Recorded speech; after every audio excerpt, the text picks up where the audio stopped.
Hey everyone, and welcome to this explainer. Okay, so let's just dive right into this. When you look at the political map of India today, it looks, well, pretty permanent, right? But what if I told you that India's political map is actually a whole lot like a massive living jigsaw puzzle? It's constantly shifting, changing, and evolving. Today, we're going to unpack the totally fascinating rules and the incredible history behind how the territory of India is actually put together. I mean, seriously, just think about this for a second. Did you know that India's constitution actually gives the central government the power to completely erase an existing state's borders? No, really. You could literally go to sleep in one state and theoretically wake up in a completely newly named or newly bordered one, all without your state's binding consent. It's absolutely mind-blowing. So to look past the map you know and understand the hidden rules that shape it, we have to look at the very foundation of the country. Here's a quick roadmap for what we're tackling today. We'll start with the constitutional rulebook, look at uniting the princely states, see how public demand started redrawing India's map, and finally, make sense of union territories. All right, Section 1, the constitutional rulebook. Before we can appreciate the history of how the map actually changed, we need to understand the fundamental rulebook that made this entire jigsaw puzzle possible in the first place. We're talking about Articles 1 to 4 of the Constitution. What's really interesting here is that these specific articles, which sit right under Part 1 of the Constitution, are the literal bedrock of everything we know about India's territory today. They dictate the name of the country, the type of polity, and exactly how the map can be altered.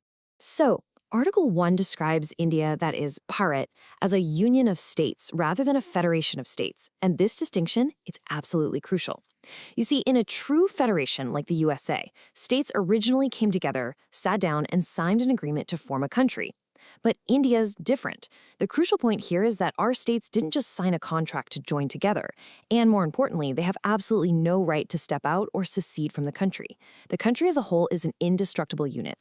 To give this some real historical weight, let's look at the words of Dr. B.R. Ambedkar himself.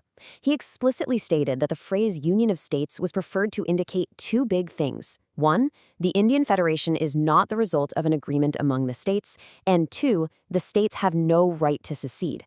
The Federation is a union because it is indestructible. The founders purposely chose this word to ensure national unity for the long haul. Now let's look at the actual mechanics of changing the map. We've got Article 2 and Article 3. Think of it kind of like a school. Article 2 is like admitting a brand new student to the school from the outside. It grants Parliament the power to admit or establish entirely new states that aren't already part of the Union of India. Article 3, on the other hand, well, that's just shuffling the sections and combining classrooms that are already inside the school. It deals purely with the internal readjustment of the territories of the states that are already in the Union.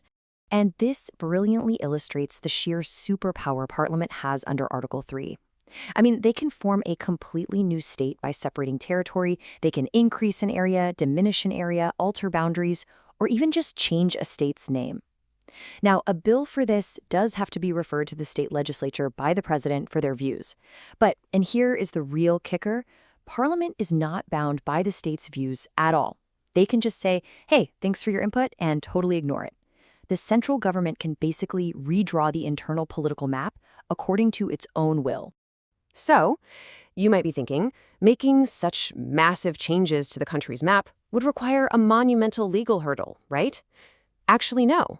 Article 4 declares that laws made under Articles 2 and 3 are not considered constitutional amendments under Article 368. This means they can be passed by just a simple majority through the ordinary legislative process. It is a huge, incredibly flexible tool for the central government. Okay, moving on to Section 2, uniting the princely states. Let's rewind the clock to 1947. I want you to imagine the utter chaos of independence. The British are leaving, and they've basically given the princely states the option to join India, join Pakistan, or just stay independent. It was a massive, unprecedented diplomatic puzzle to bring the country together physically.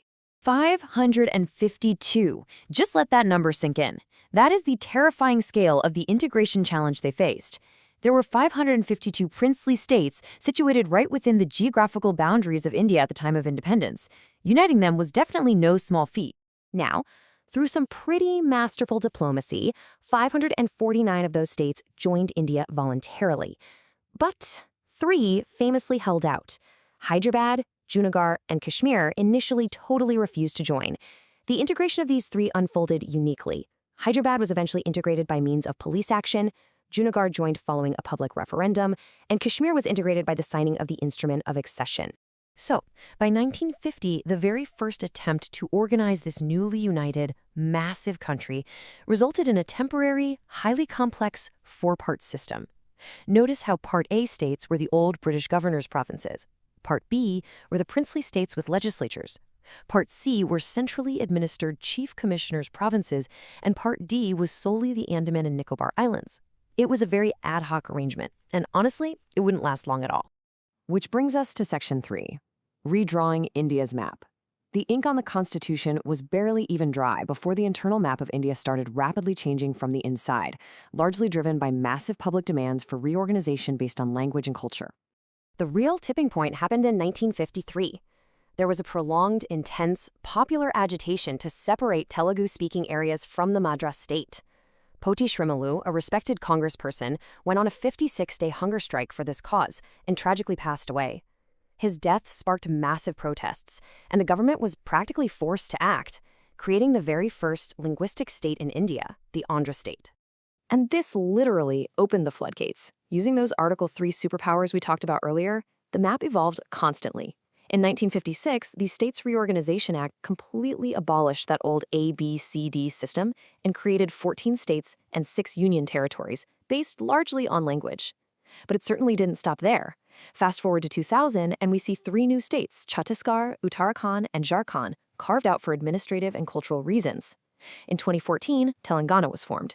And in 2019, the map shifted yet again with Jammu and Kashmir and Ladakh. The political map is always breathing, always shifting.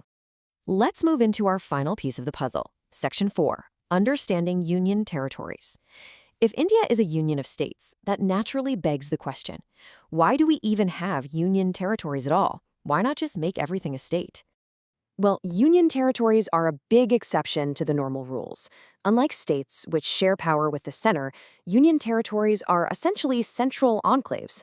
They are controlled directly from New Delhi, governed by the president, acting through an appointed administrator.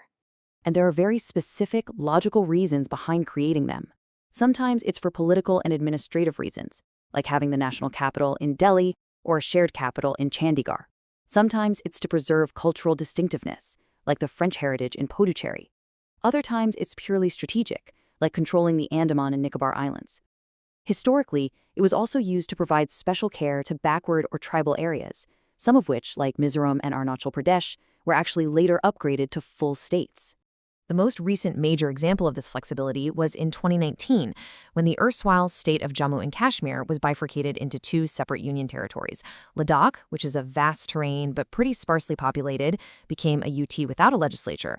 Jammu and Kashmir, given its internal security challenges fueled by cross-border terrorism, became a UT with a legislature. This just goes to show how security and administrative needs still heavily dictate map changes today. So bringing it all together, India is an indestructible union of destructible states.